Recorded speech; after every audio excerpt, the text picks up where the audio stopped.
Mon nom c'est Germain Sabo. Je suis... C'est bon? Ok, je suis anthropologue germaniste, professeur à l'université d'Abomey-Calavi.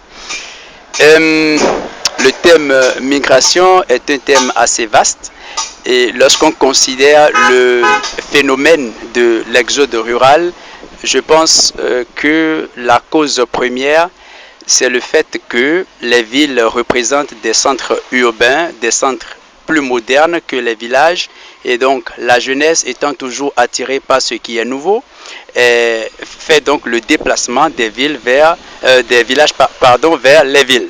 Je crois autre cause, c'est que les villes constituent les centres économiques par excellence, alors que la plupart des villages et des autres milieux ruraux continuent de fonctionner essentiellement sur l'agriculture.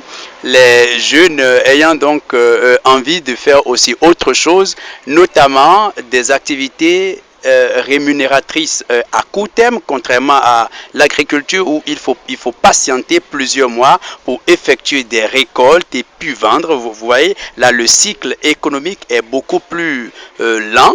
Alors donc, c'est aussi une raison, donc les raisons économiques constituent un facteur important dans l'exode rural.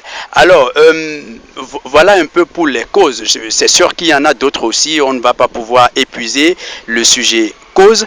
Mais pour les conséquences, je pense qu'il faut les voir à deux niveaux. Il y a d'abord les conséquences sur les zones rurales, d'où viennent les jeunes, et il y a les conséquences sur les zones urbaines où ces jeunes-là atterrissent.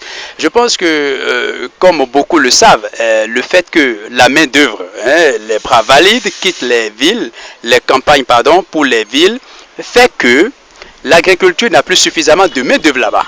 Or, notre agriculture n'est pas encore modernisée, n'est pas encore motorisée, donc c'est les hommes, c'est le potentiel humain donc qui fait la plus grande partie du travail. Alors s'il n'y a plus de gens, eh bien vous êtes d'accord que l'activité agricole va chuter. La conséquence ou l'une des conséquences, c'est qu'il y a donc moins de récoltes. Et là, le prix des denrées monte, donc il y a de la spéculation qui s'installe. L'autre chose, c'est que les personnes du troisième âge qui sont dans les villages n'ont plus les jeunes à côté pour les entretenir, comme cela se fait par le passé. Alors pour revenir aux villes, on va noter que l'arrivée des jeunes n'est pas toujours préparée, il n'y a pas toujours de cadre approprié pour les accueillir. On atterrit chez un ami ou chez un cousin, ou dans le pire des cas, vous avez des gens qui passent leur première nuit sous les ponts ou sur les grands carrefours. Tout ça crée le problème de l'insécurité parce que le jeune qui comptait dès son arrivée trouver un boulot et qui n'en trouve pas, qui doit manger, qui doit se vêtir, qui doit se loger, eh bien, il sera obligé de se débrouiller en griffe autrement pour pouvoir subvenir à ces besoins-là. Et débrouiller, chez nous ici, vous savez un peu ce que ça veut dire. Ça peut aussi vouloir dire criminalité, escroquerie en tout genre et autres. Donc voilà un peu, sans compter que, si j'ai encore un peu de temps, alors, sans compter que ça désorganise un peu les structures urbaines.